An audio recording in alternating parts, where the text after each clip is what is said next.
جے آکھیے کہ امام دے مقابلے وچ اٹھن والا کافر ہے، امام دے مقابلے وچ آن والا کافر ہے، تے پھر جڑا امام دے مقابلے وچ آیا ہے ہن انہاں دوواں اماماں دا کی کران گے؟ ایک بہت بڑا مسئلہ ہے جس تو لوگ بے خبر نے۔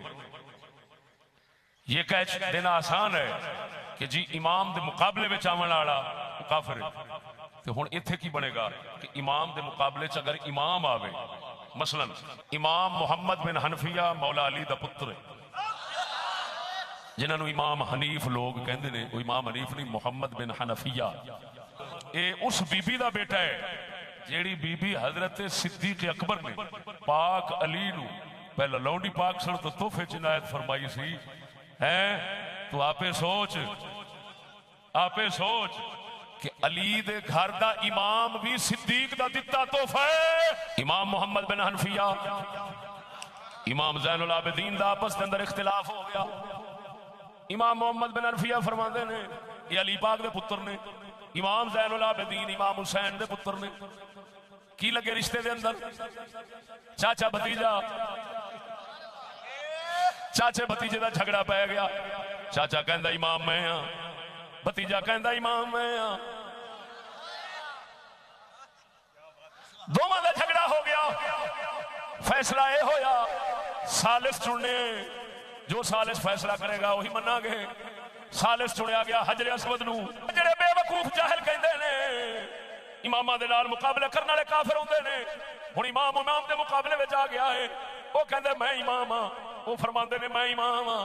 ہن جڑا آکھن امام دے مقابلے وچ آون والا کافر ہے، اے امام اے دے مقابلے وچ آیا، اے او دے مقابلے وچ آیا، تے پھر تے دوویں ہی کافر ہو گئے۔ ہن پیچھے چھڑکنے بجاونے نے۔ جناب محمد حنفیہ مولا علی کے بیٹے، ان کے لیے آج تک تاریخ نے، مورخ نے مشکوک کیا ہے محمد حنفیہ کا کردار، یہ کہہ کے کہ جناب محمد حنفیہ نے معاذ اللہ العیاذ باللہ امامت کا دعویٰ کیا تھا۔ محمد حنفیہ نے دعویٰ امامت نے کیا۔ ہاں یہ ہے کہ کچھ لوگوں نے محمد حنفیہ کو امام کہا تھا۔ اس فرقے کو فرقہ کیسانیہ کہا جاتا ہے۔ اس کے اثرات دنیا میں ختم ہو چکے، لیکن آذربائیجان اور مصر میں کہیں کہیں اس فرقے کے لوگ اب بھی پائے جاتے ہیں۔ ان فرقے والوں کے پاس دلیل کیا تھی؟ متوجہ ہیں بات کی جانب؟ ان کے پاس دلیل یہ تھی کہ بعد از شہادت حضرت امام حسین انہوں نے سید الساجدین کی امامت کو نہیں مانا، انہوں نے اپنی امامت کا تعلق منتقل کر دیا تھا جناب محمد حنفیہ کے۔ اور ان کے پاس دلیل کیا تھی؟ وہ دلیل یہ دیتے تھے کہ مولا علی کے بعد امام حسن امام بنے، پھر امام حسن کا بیٹا امام نہیں بنا، علی ہی کا دوسرا بیٹا امام بنا۔ تو اب اگر حسین شہید ہو گئے ہیں تو جیسے امامت نسل حسن میں نہیں گئی تو اب یہ نسل حسین میں بھی نہیں جائے گی، یہ نسل علی ہی میں رہے گی۔ تو لہٰذا اگر علی کا بیٹا زندہ کوئی موجود ہے تو امام علی کا بیٹا ہوگا۔ انہوں نے اس ایک عقیدے کی بنیاد پہ مولا سجاد زندان میں تھے، اور انہوں نے کہا ویسے بھی اس وقت امام وقت کا لوگوں کے درمیان موجود ہونا ضروری ہے تاکہ شہادت حسین پہ قیام کر سکے۔ تو انہوں نے محمد حنفیہ کی امامت کا اعلان کر دیا، اور مدینے میں یہ کہنا شروع کر دیا کہ مدینے والوں پریشان ہونے کی کوئی ضرورت نہیں، اگر حسین شہید ہو گئے ہیں تو اگلا امام علی کا یہ بیٹا محمد حنفیہ ہے۔ اب یہاں پر محمد حنفیہ خاموش رہے، اس خاموشی کو مورخ نے مشکوک کر دیا ہے۔ مورخ یہ کہتا ہے کہ اگر محمد حنفیہ اس امامت پہ راضی نہیں تھے تو وہ خاموش کیوں رہے؟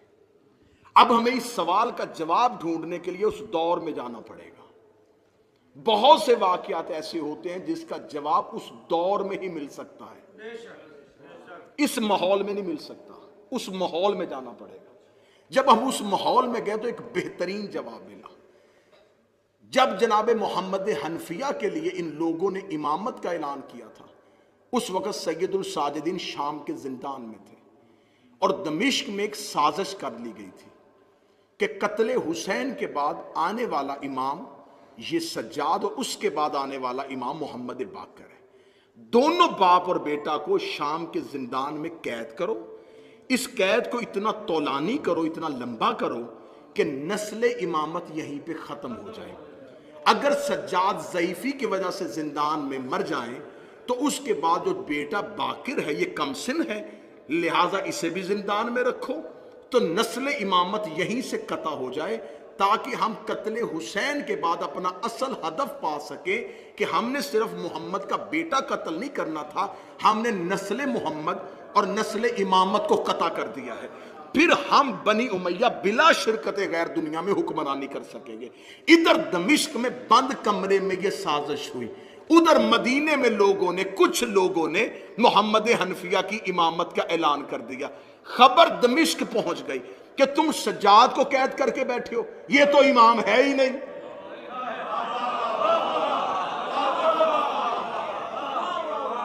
آپ کو یاد ہے کہ اللہ نے غار کے باہر ایک مکڑی سے جالا بنوا دیا تھا، وہ کیا مکڑی کا جالا محمد سے زیادہ طاقتور تھا؟ کیا نبی اپنی حفاظت نہ کر سکے اور مکڑی کے نہیں، اللہ نے تدبیر کی تھی کہ مکڑی کا جالا دے کے پلٹ جائیں کہ یہاں کون کیسے آ سکتا ہے، یہاں تو مکڑی نے جالا بنا ہوا ہے اور کبوتری نے انڈے دیے ہوئے ہیں، لہٰذا لوگ واپس چلے جائیں۔ اللہ تدبیر کرتا ہے۔ ادھر انہوں نے قتل سجاد کا پروگرام بنایا، ادھر پتہ چلا کہ سجاد تو امام ہی نہیں ہے، اگلا امام تو محمد حنفیہ ہے۔ میں اس پوری تاریخ کو اگر ایک جملے میں جلدی بند کرنا چاہوں تو ایسے بند کروں گا، اللہ ہر دور میں ایک حجت کو بچانے کے لیے ایک ابو طالب ضرور رکھتا ہے۔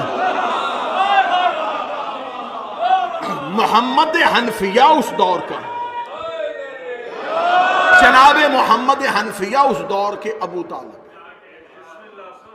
بعد میں خطبہ حج کے موقع پر انہوں نے خود سید الساجدین کی امامت کا اعلان کر دیا تھا، اور خود یہ لوگوں سے کہہ دیا تھا کہ حجر اسود جس کی گواہی دے گا وہ امام۔ اور یہ ہادی کا فلسفہ ہے، وہ پچھلے کی تصدیق کرتا ہے، اگلے کا اعلان کرتا ہے۔ ہائے ہائے ہائے ہائے، جو پچھلے کی تصدیق نہ کرے، جو پچھلے کی تصدیق نہ کرے، ہادی وہ ہوتا ہے جو گزشتہ کی تصدیق کرے، اگلے کا اعلان کرے۔ مسلمانوں نے ہدایت کے رستے دو لیے، ایک خلافت ایک امامت، ایک خلافت ایک امامت، ایک خلافت ایک امامت۔ اب بتانا ان میں سے ہادی کون ہے؟ خلفاء میں سے عباسیوں نے امویوں پہ لعنت کی تھی، 12 میں سے ہر ایک نے پچھلے کی تصدیق کی ہے، اگلے کا اعلان کیا۔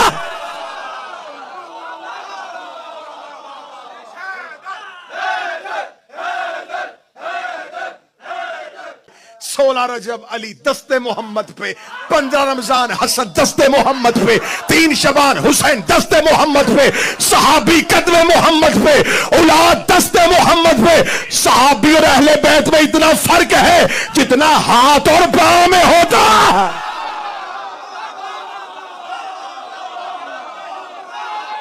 صحابی میں اور اہل بیت میں فرق یہ ہے۔ فرمایا لو انزلنا ھذل قرآن، اگر ہم اس قرآن کو پہاڑوں پہ نازل کرتے، پہاڑ اس کی ہیبت سے ریزہ ریزہ ہو جاتا۔ ہم نے قلب محمد پہ اتارا، قلب محمد پہ جنبش نہیں آئی، زبان رسالت پہ کوئی حرکت بھی نہیں آئی۔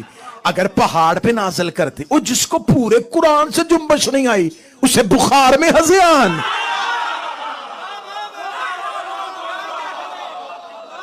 ہم نے قرآن قلب محمد پہ اتارا اور قلب محمد پہ کوئی جنبش نہیں آئی، اور خدا قرآن میں کہتا ہے اگر میں اسی قرآن کو پہاڑوں پہ نازل کرتا، پہاڑ اس کی ہیبت سے ریزہ ریزہ ہو۔ خدا نے قرآن میں یہ تیور رکھا، خدا نے قرآن میں یہ لہجہ رکھا، اگر اس قرآن کو پہاڑوں پہ نازل کرتا پہاڑ اس کی ہیبت سے ریزہ ریزہ ہو جاتے۔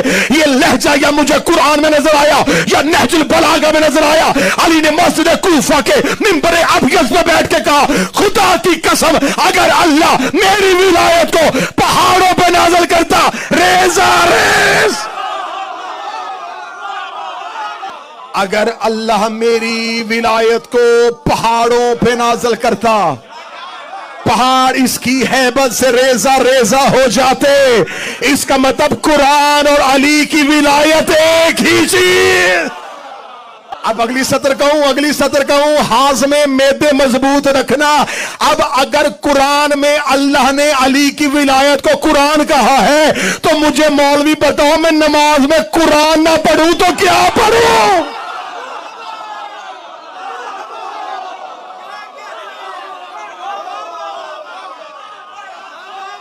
اگر ہم اسے پہاڑوں پہ نازل کرتے پہاڑ اس کی ہیبت سے ریزہ ریزہ ہو جاتے. وہ کہہ رہا ہے محمد قبلہ جہان دو عالم بر تخت دل سلطان بود علی بود. مولا روم کہہ رہا ہے محمد عالمین کا قبلہ ہے مگر اس کے تخت دل کا بادشاہ علی ہے. محمد کے دل کا بادشاہ علی ہے. خدا کہتا ہے میں نے قرآن دل پہ اتارا ہے. قرآن وہی اترا ہے جہاں علی اترا.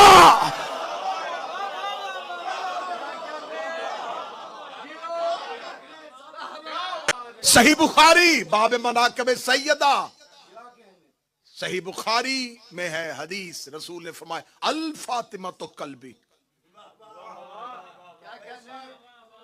زہرا میرا دل ہے. خدا کہتا میں نے قرآن دل پہ اتارا ہے. ہم نے قرآن کو مصطفیٰ کے دل پہ نازل کیا. اب قلب تک رسائی نہیں تھی، قلوب تک پہنچ نہیں سکتے تھے. ہم نے قرآن کو قلب محمد میں محفوظ کر لیا ہے. اب یہ آئے گا عقل والوں کی سمجھ میں. پورے قرآن کی بائے بسم اللہ سے لے کے سینے والناس تک ایک آیت مولوی بتائیں جس میں خدا نے قرآن میں کہا ہو اسے حفظ کرو. افلا یتدبرون، اس میں تدبر کرو، اس میں تعقل کرو، قرآن کے لیے عقل استعمال کرو. بے عقلوں کو قرآن سمجھ میں نہیں آتا. 2 + 2 4 کریں بتاؤں عقل کسے کہتے ہیں؟ امیر المومنین سے صحابی نے پوچھا یا علی ما العقل، عقل کیا ہے؟ فرمایا عقل اسے کہتے ہیں جس سے رحمان کی پہچان ہو.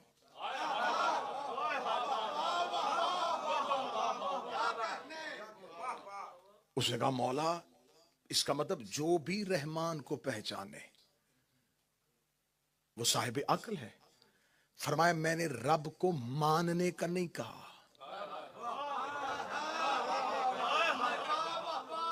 رحمان کو پہچانے. وہیں بیٹھے اس شخص نے کہا مولا وہ جو آپ کا دشمن شام میں نہیں بیٹھا اس کے بارے میں لوگ بڑا کہتے ہیں کہ وہ بڑا عقل مند ہے. فرمایا عقل کی 2 قسمیں ہیں. ایک عقل وہ ہے جو رحمان کا پتہ دیتی ہے، ایک عقل وہ ہے جو شیطان کا پتہ دیتی ہے. جو علی سے دور ہو کے عقل استعمال کرے وہ شیطانیت ہے، رحمانیت نہیں ہے. رسول سے ایک صحابی نے آگے پوچھا، رسول مسجد نبی بیٹھے تھے، اس نے کہا یا رسول اللہ اللہ نے سب سے پہلے کسے خلق کیا؟ فرمایا اولو ما خلق اللہ العقل، اللہ نے سب سے پہلے عقل کو خلق کیا.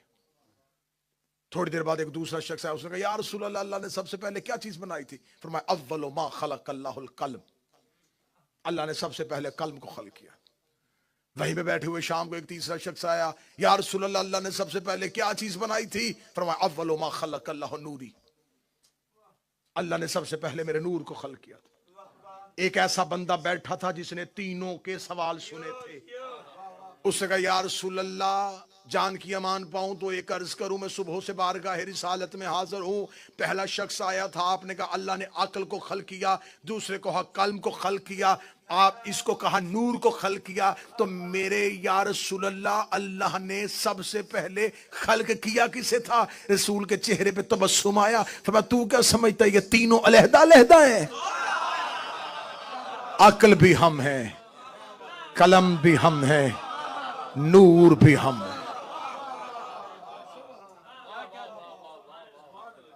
اب میں بڑا خوبصورت جملہ یہیں پہ الہام ہو گیا تو میں یہیں پہ دینے لگا. کتنا بڑا بادشاہ تھا وہ جس نے اسلام آنے سے پہلے ہی بیٹے کا نام عقیل رکھ دیا تھا. ہائے ہائے ہائے ہائے, کیا کمال بادشاہ تھا وہ. عقیل کہتے ہیں صاحب عقل کو. حضرت ابو طالب کے 4 بیٹے. اسلام نہیں آیا. پہلا بیٹا طالب. کس دور میں ابو طالب نام رکھ رہا ہے؟ جب لوگ جانوروں کے ناموں پہ نام رکھتے تھے. عرب کے لوگوں کے پاس تو نام تھے ہی نہیں. پہاڑوں کے نام پہ, بتوں کے نام پہ, گھر سے باہر نکلنا گری ہوئی چیز کو دیکھنا بیٹے. اس دور میں کیا تھا؟ اس دور میں نام ہی نہیں تھے. عزت شرف والی جگہ ہی نہیں تھی. تو وہ جانوروں کے ناموں پہ, بتوں کے ناموں پہ, پہاڑوں کے ناموں پہ. اس دور میں ابو طالب نے پہلے بیٹے کا نام طالب رکھا. آپ اس دور میں نہ سمجھیے گا, وہ دور جہاں جانوروں کے ناموں پہ نام, بتوں کے ناموں پہ نام, پہاڑوں کے ناموں پہ نام. ابو طالب نے رکھا طالب. عربوں میں نام رکھا تھا, عربوں میں. عرب طالب کا معنی سمجھتے تھے. اگر کوئی طالب ہو تو اس کا مطلوب ضروری ہے. ہائے ہائے ہائے, کہ ماحول بنے نا, پتا چلے. پھر ابو طالب نے دوسرے بیٹے کا نام طالب کے بعد عقیل. عقل والا, صاحب عقل, مالک عقل. جتنا بولو گے میں جملہ بہتر سے بہتر مانی. عقل بانٹنے والا, بخل سے بخیل, عقل سے عقیل. اور حضرت ابو طالب کے اولاد میں 10 سال کا فاصلہ ہے.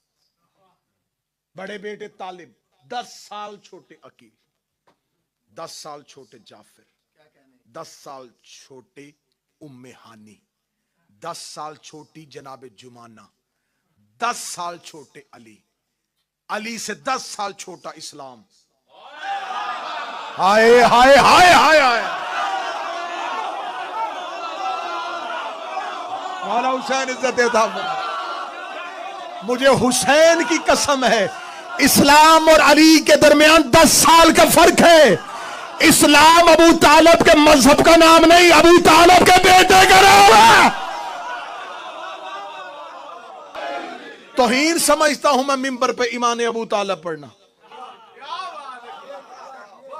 ایمان اس کا پڑھا جاتا ہے جس کا کفر ثابت ہو. ہر مکتب کے ہاں یہ حدیث موجود ہے کہ نبی نے فرمایا بیٹا باپ کا جز ہوتا ہے. اولاد کی تکلیف اس لیے ہوتی ہے کہ اولاد جز ہے. ہر بیٹا باپ کا جز, ہر بیٹا باپ کا جز, ہر بیٹا باپ کا جز. میرے بادشاہ حسین مجھے ایک بھی بندہ ایسا نہ دکھانا جو اتنی محنت کے بعد نہ بول سکے ہر بیٹا باپ کا جز ہوتا ہے. ڈوب کے مر جا جس کا جز کل ایمان ہو.